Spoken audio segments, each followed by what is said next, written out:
સાડી એ દરેક સ્ત્રીની પહેલી પસંદ છે। એમાં પણ સિલ્કની સાડી તો સ્ત્રીનું ઘરેણું છે। દરેક સ્ત્રીને સિલ્કની સાડી પ્રત્યે અનહદ પ્રેમ હોય છે, પરંતુ તેને ધોતી વખતે દરેકના મનમાં એક સંકોચ થતો હોય છે।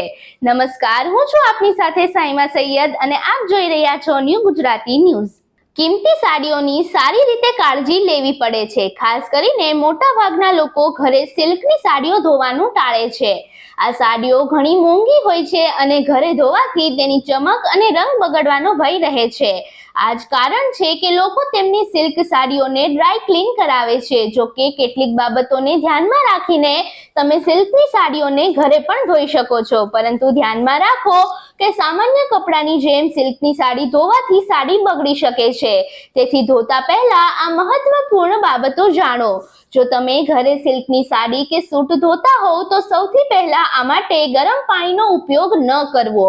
સિલ્કને હંમેશા ઠંડા પાણીથી હાથથી ધોવો।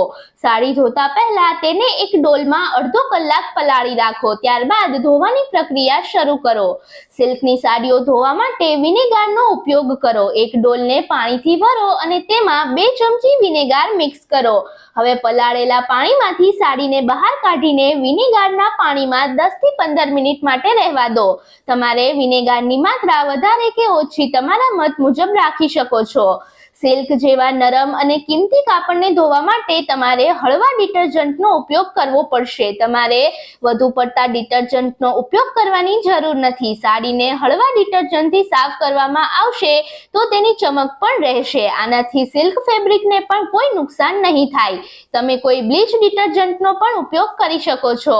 જ્યારે પણ તમે સિલ્કની સાડી ધોશો ત્યારે એ વાતનું ધ્યાન રાખો કે એમાં કોઈ અન્ય કાપડ ન ભેળવો। હવે સાડીને ડિટર્જન્ટથી કાઢી લીધા પછી તેને સારી રીતે ધોઈ લો। જો તમે ડોલને પાણીથી ભરો અને તેને ધોઈ લો તો તે વધુ સારું રહેશે। સિલ્કની સાડી ધોયા પછી તેને નીચવશો નહીં અને તમે તેને તરત જ સૂકવી દો। ધ્યાનમાં રાખો કે તમારે તેને સીધા સૂર્યપ્રકાશમાં સૂકવવી જોઈએ નહીં। સિલ્કની સાડીને ઘરની અંદર, બાલ્કનીમાં અથવા સંદિગ્ધ જગ્યાએ સૂકવી દો। જો તમે તેને બાલ્કનીમાં સૂકવી રહ્યા છો તો તેને ટુવાલથી ઢાંકી દો। તીવ્ર સૂર્યપ્રકાશમાં સાડીનો રંગ ઝાંખો પડી શકે છે। આવી જ અવનવી માહિતી માટે જોડાયેલા રહો અમારી સાથે ન્યૂ ગુજરાતી ન્યૂઝ પર।